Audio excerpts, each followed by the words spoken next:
For the last few years, the story in AI was pretty simple. Who could build the biggest, most powerful model? Well, that story is over. Now, a new, much more complicated war is being fought.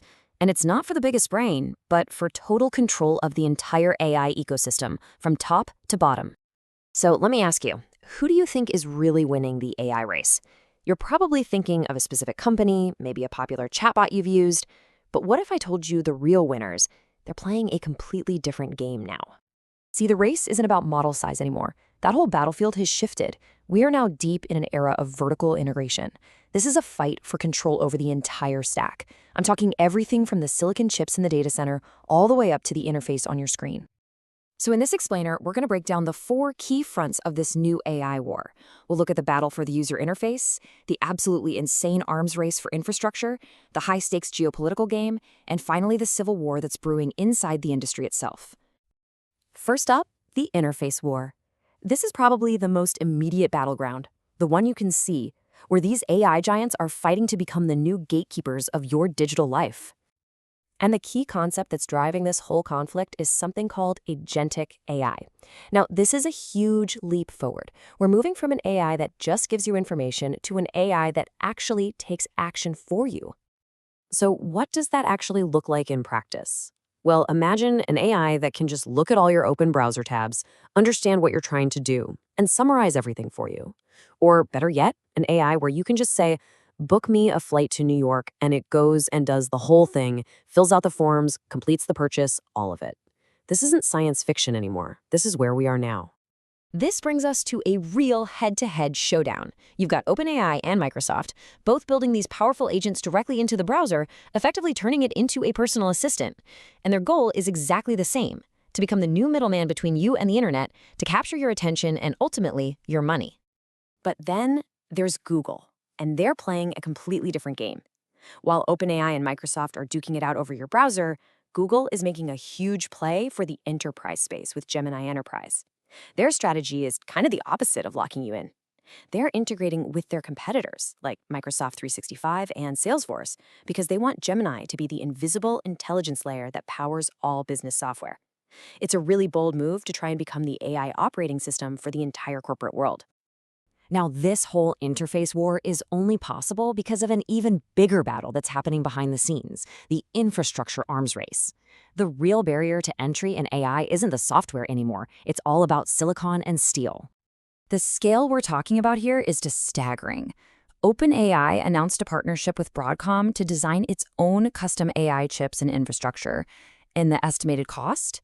It could be up to $500 billion. This isn't just an investment. It's a statement.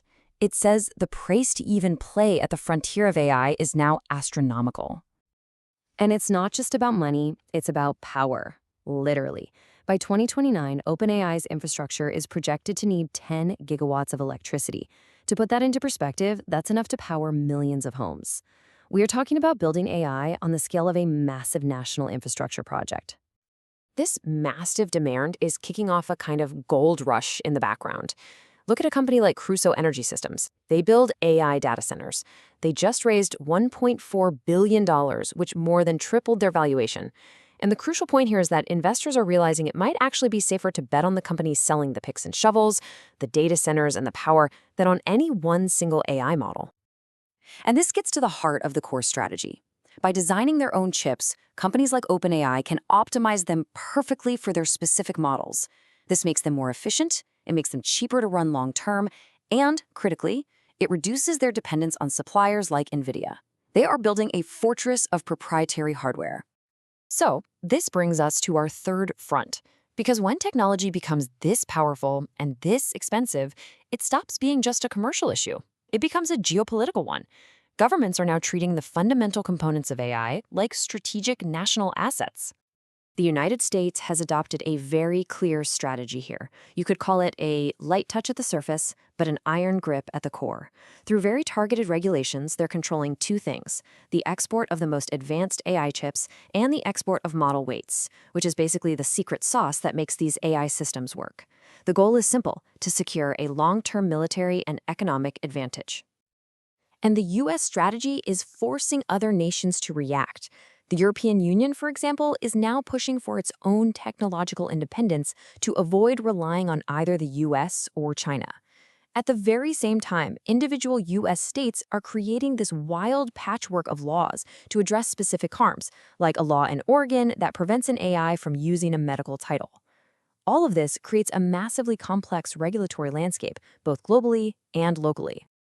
Okay, finally, we come to our fourth front, and this one might be the most contentious of all.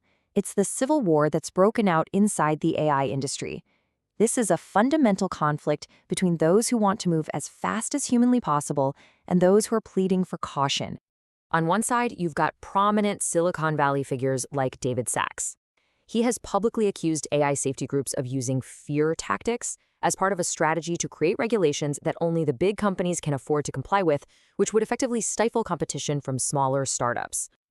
But the tension is real, even inside the major labs. I mean, when OpenAI issued legal subpoenas to AI safety nonprofits, its very own mission alignment lead, Joshua Achiam, went public and said, "This doesn't feel right." That moment just highlights this profound split between the commercial arms and the safety teams, even within the same organization. And these safety concerns, they aren't just philosophical. A recent study in the journal Nature confirmed that these models systematically amplify existing societal biases. For example, they drastically underrepresent older women in professional roles. This is hard evidence that without very careful alignment, AI can take our existing problems and make them much, much worse. And the real-world consequences can be both absurd and alarming. In one pretty high-profile incident, an AI security system in a high school misidentified a crumpled bag of Doritos as a weapon, and it triggered a full-on security response. It shows the critical reliability gap that still exists when we try to deploy these systems in high-stakes environments. So, to sum it all up, the new frontier is the agentic interface. The real moat isn't an algorithm anymore. It's owning the entire compute stack, and that's a barrier measured in hundreds of billions of dollars. And the new rules of the game? They're not being written in code, they're being written through geopolitical strategy. This all leads to one final question for you to think about. For decades, we've kind of been managed by our apps, right? We follow their notifications and their rules. But as we enter this new era of really powerful AI, we have to ask ourselves, in the future, who will you answer to? The app or the agents?